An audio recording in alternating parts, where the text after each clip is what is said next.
After weeks of my fiancé treating me like trash, she snapped, "Go find someone prettier then." She didn't think I'd actually do it and show up with a more stunning woman days later. Be Me thought I was in a normal relationship. You know, nothing fancy, just two adults splitting life, bills, and the occasional frozen pizza. But somewhere along the way, things shifted. She stopped acting like a partner and started treating me like background noise. I tried to ignore it, kept my head down, figured it was just a phase. Spoiler alert, it wasn't. What started as quiet disrespect turned into something worse. And let's just say she didn't expect me to actually take her advice when she told me to find someone else. She thought I'd roll over. Instead, I flipped the script quietly, surgically, and with receipts. And that was just the beginning. I'm Tyler, 26, male. Got a solid job as a marketing coordinator. No drama in my life, at least not the kind I cause. And I know when I'm being taken for granted. But it took me longer than I want to admit to see it. To be fair, it didn't start like this. When we first got together, it was actually good. Like real good. She used to laugh at my jokes, be down to go anywhere, talk to me like I was someone she liked being around. We'd mess around at Target, send each other dumb memes, watch shows together without it turning into a fight about where the remote was. I wouldn't say it was perfect, but it felt easy, like she was on my side. Then slowly she just stopped showing up like that. Same face, same voice. But the way she looked at me, different. Like she got bored and forgot to tell me. The shift was gradual. First, it was her tuning out halfway through conversations. I'd mentioned something that happened at work, and she'd barely fake interest before going back to scrolling. Not in a malicious way. More like I wasn't important enough to bother hiding it. Then came the sighs. You know, the kind, long, dramatic, like lifting her eyes off her phone to acknowledge me cost actual energy.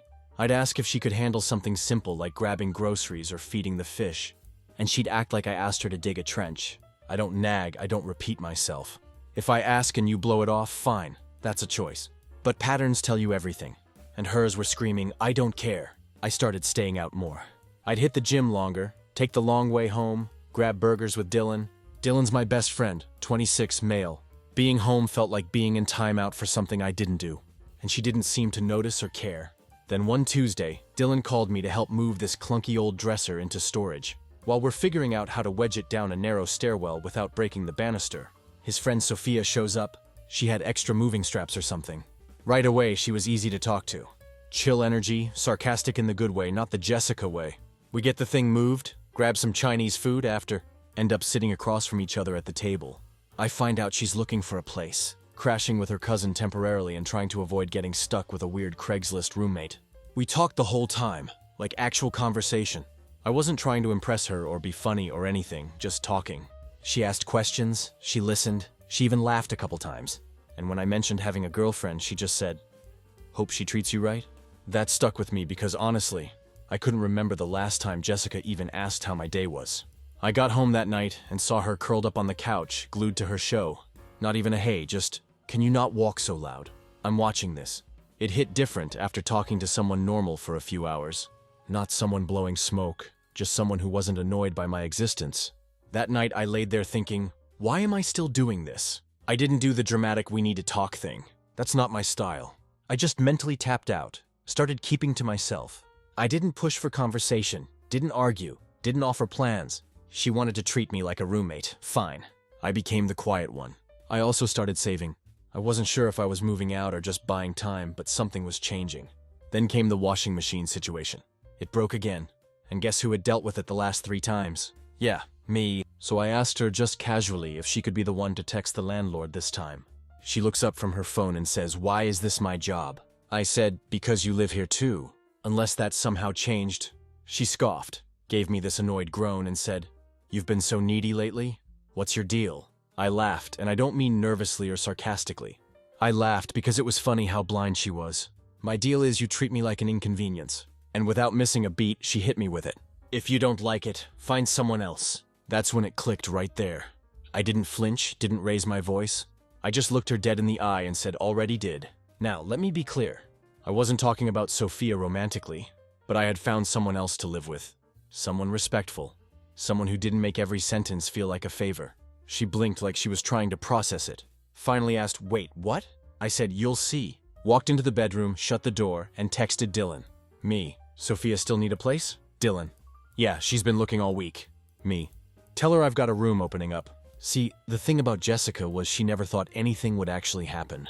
She'd talk reckless, roll her eyes, throw out "find someone else" like it was just a mic drop. And I was supposed to nod, pay rent, and keep my mouth shut. She really thought I'd never follow through. Joke's on her.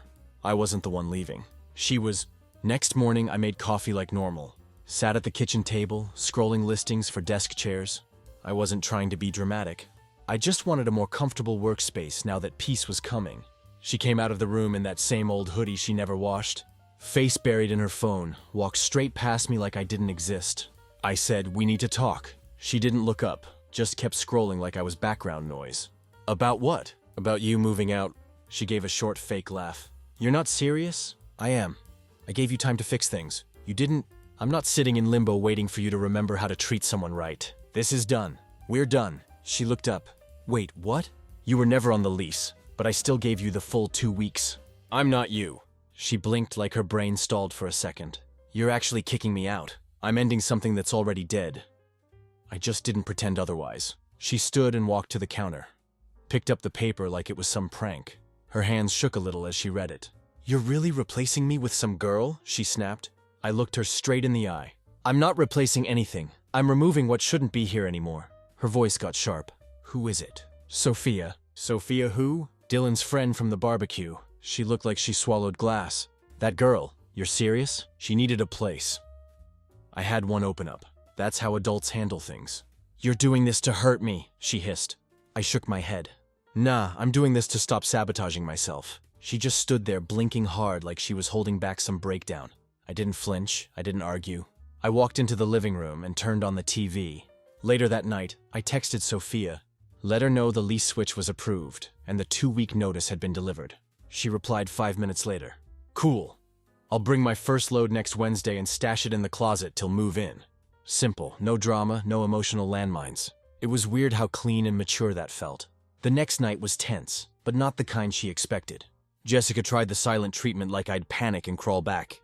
She slammed doors, pouted around the apartment, sent pity texts to mutuals. She even fake cried in the kitchen like it was some romantic movie ending. All I said was, "You chose this the day you gave up on us." She didn't respond. She didn't need to. We both knew it was over. By the time that first Wednesday rolled around, Sophia pulled up in her Honda like clockwork. Didn't bring a moving crew or make a scene. Just showed up with 3 plastic bins, a couple hangers, and 1 plant. Knocked once, smiled, and said, "Hope I'm not too early." "You're right on time." Jessica was on the couch, fake glued to her phone, pretending Sophia didn't exist. I didn't feed into it. Sophia walked past her like she was invisible. Straight to the spare room. No drama, no forced small talk, just got to work. After about 20 minutes, Jessica finally snapped. "So this is her?" I didn't even look up from my laptop. "Yep. You're really doing this while I'm still here?" "She's not bothering anyone. She's just dropping off boxes." "This is disgusting, Tyler." "Nah, disrespecting someone for months, then acting shocked they're done. That's disgusting." Jessica stared at me like she couldn't believe I wasn't flinching. She muttered, "You're just trying to make me jealous." I finally looked at her. Nah, that would only work if I still cared. She stormed off into the bedroom.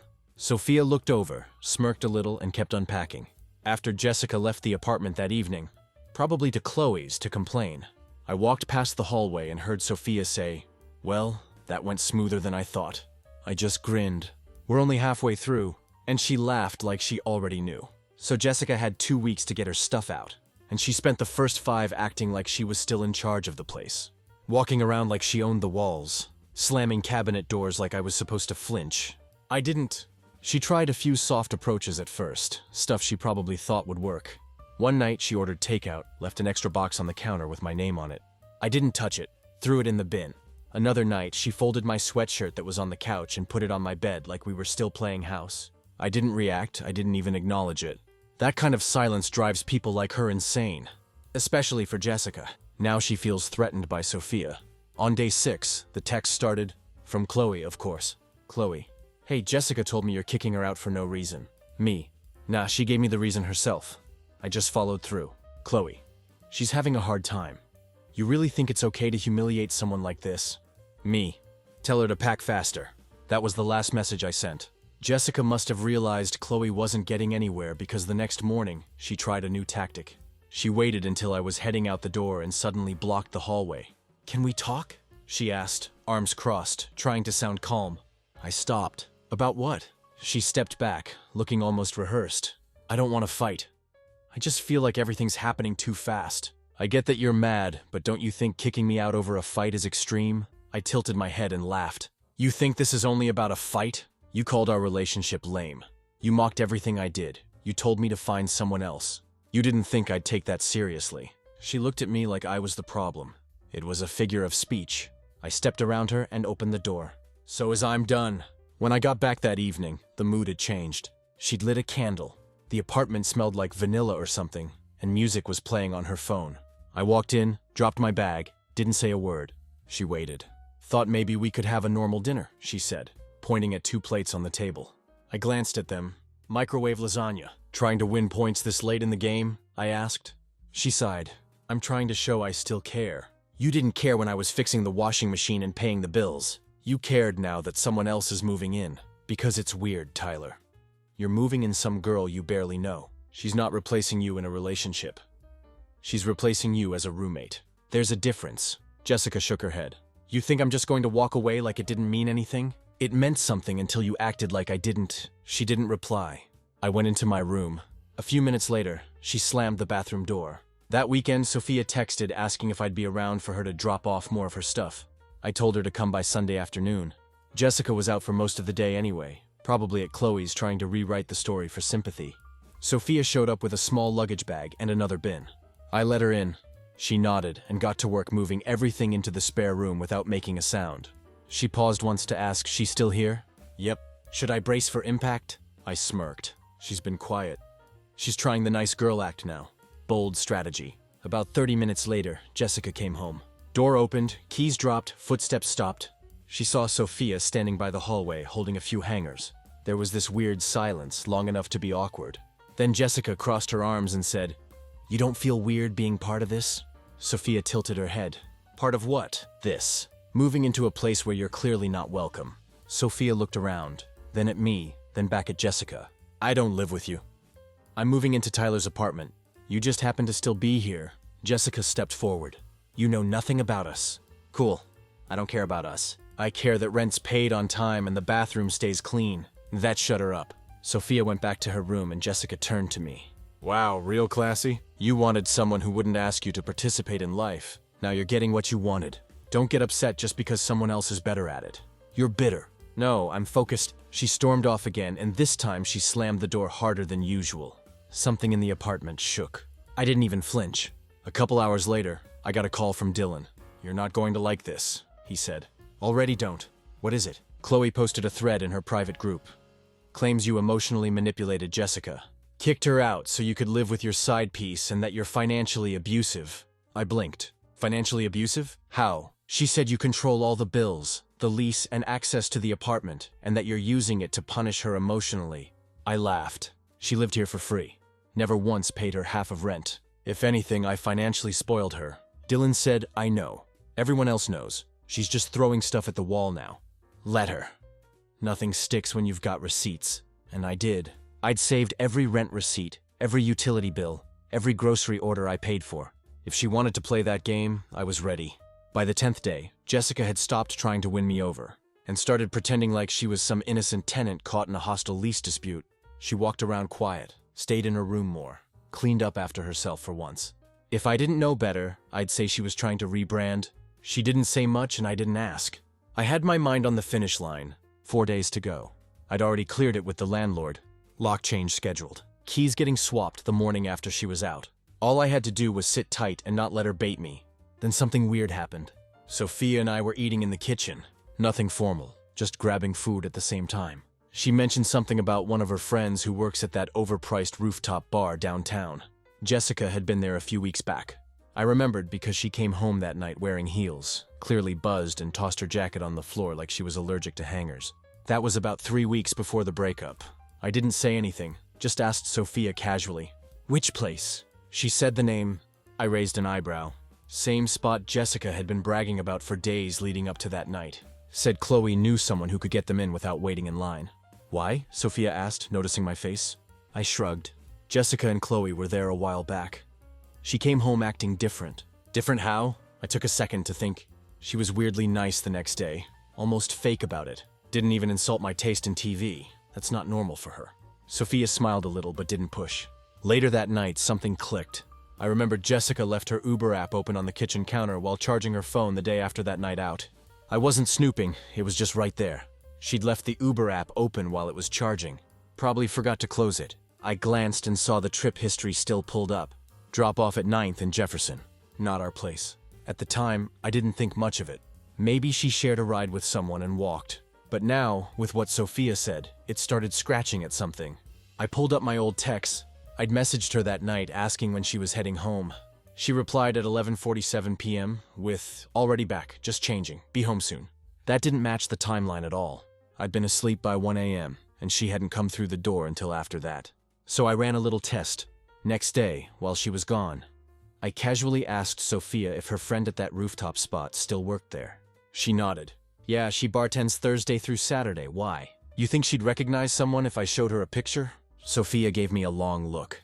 "You checking something?" "Just a hunch." I sent Sophia a cropped photo of Jessica and Chloe from one of their fake influencer style posts. A couple hours later, Sophia followed up. "Yep, she remembers them. Said Jessica was all over some guy most of the night. Definitely wasn't you. Short dude with a beanie. They left together and that was it. No social media post, no dramatic confession. Just solid intel from someone who didn't know me or owe me anything. That's how I like my evidence. Quiet and clean." That night I didn't say a word. Just sat in the living room acting like nothing changed. Jessica walked past me twice. The second time she slowed down and said, "You're quiet lately." I looked up. "What's left to talk about?" She shrugged. "Just saying it's weird." I let her sit with that and went back to watching TV. The next day I printed the lease transfer approval, put it in a folder with the updated key swap form. I left the folder in the kitchen. Let her see it, let her sit with it. She did. That evening she knocked on my door. "You free?" "Not really. I just want to talk." I opened the door halfway. She leaned against the frame, trying to look casual. "You sure about all this?" I nodded. "Completely. You don't want to talk before I go?" "Talk about what? You leaving?"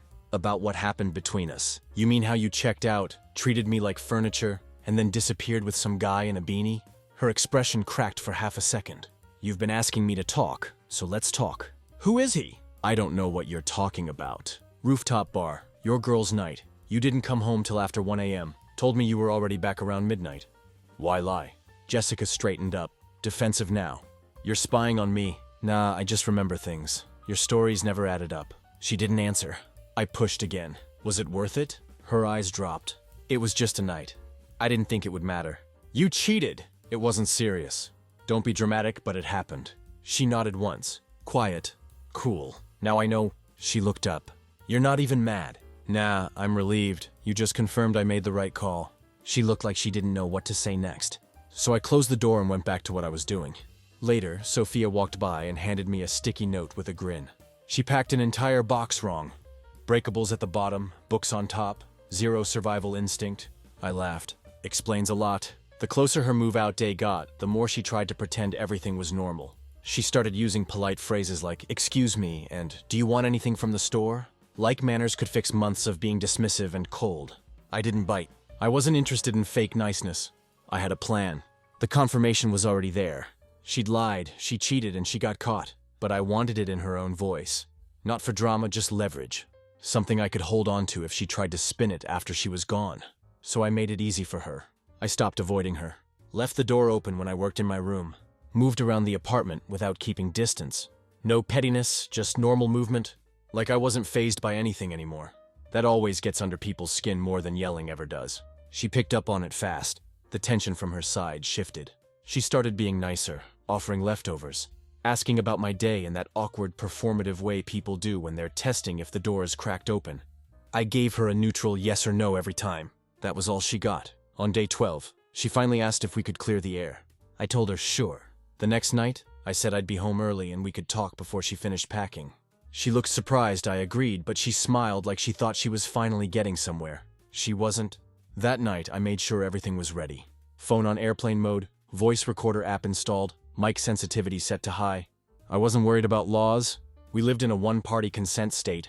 But honestly, even if I never used it, just having it gave me peace of mind. I made the living room look casual. Dim lights, one lamp on, one chair open. I stayed sitting, No music, no distractions, just quiet. She came out dressed like she was trying to look composed, but soft, whatever that means. I nodded at the chair across from me, and she sat down. Exhaling like this was the first real conversation in months. I didn't lead, I let her start. Let her fill the silence. She went straight into what she thought would work. Soft tone, vague ownership, a few, "I just wasn't in a good place" lines. I stayed quiet, just nodded when it made sense to. She talked a lot about how she didn't feel seen, and how we had communication issues. All the usual breakup script stuff, like she memorized it from some forum full of people who never actually take accountability. Eventually, she started circling around that night out.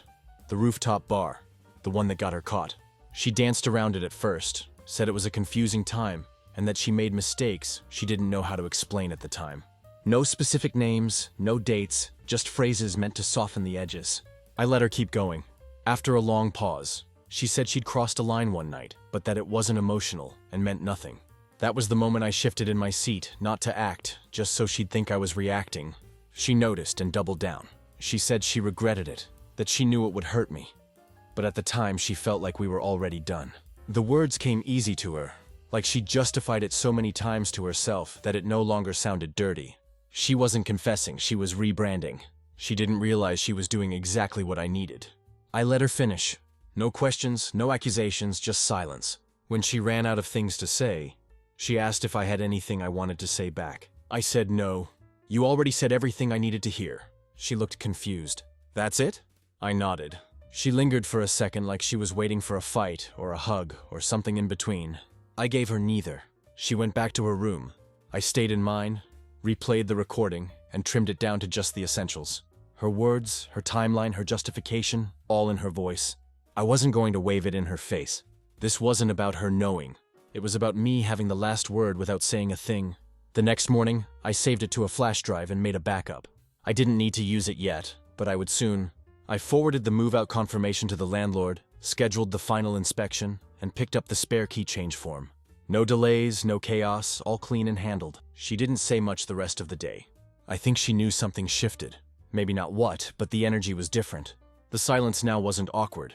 It was final. I packed up her old towels that were still in the bathroom, set them outside her door, taped a note to the box. "Take your time.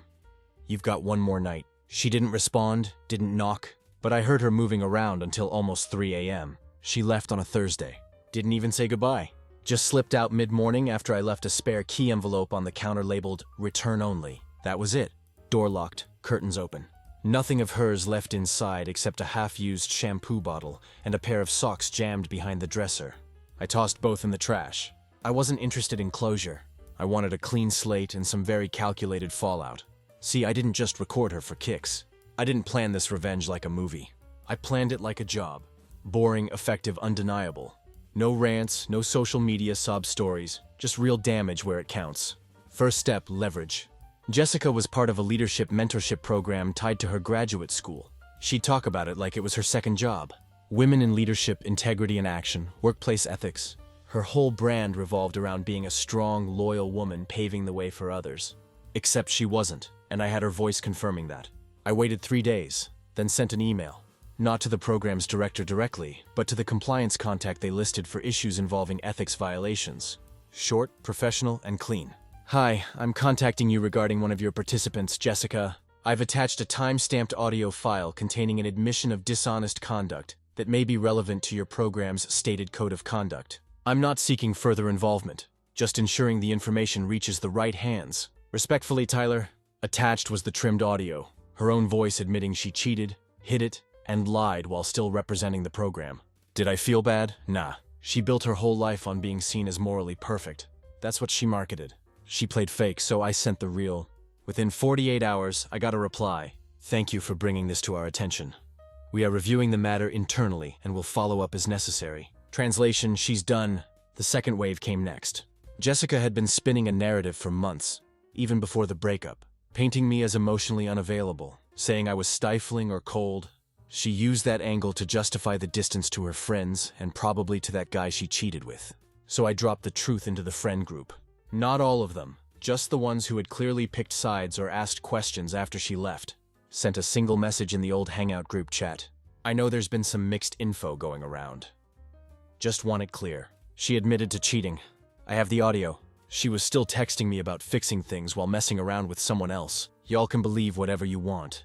Just keeping it honest. Then I muted the group and never replied. Didn't wait for reactions, didn't explain anything else.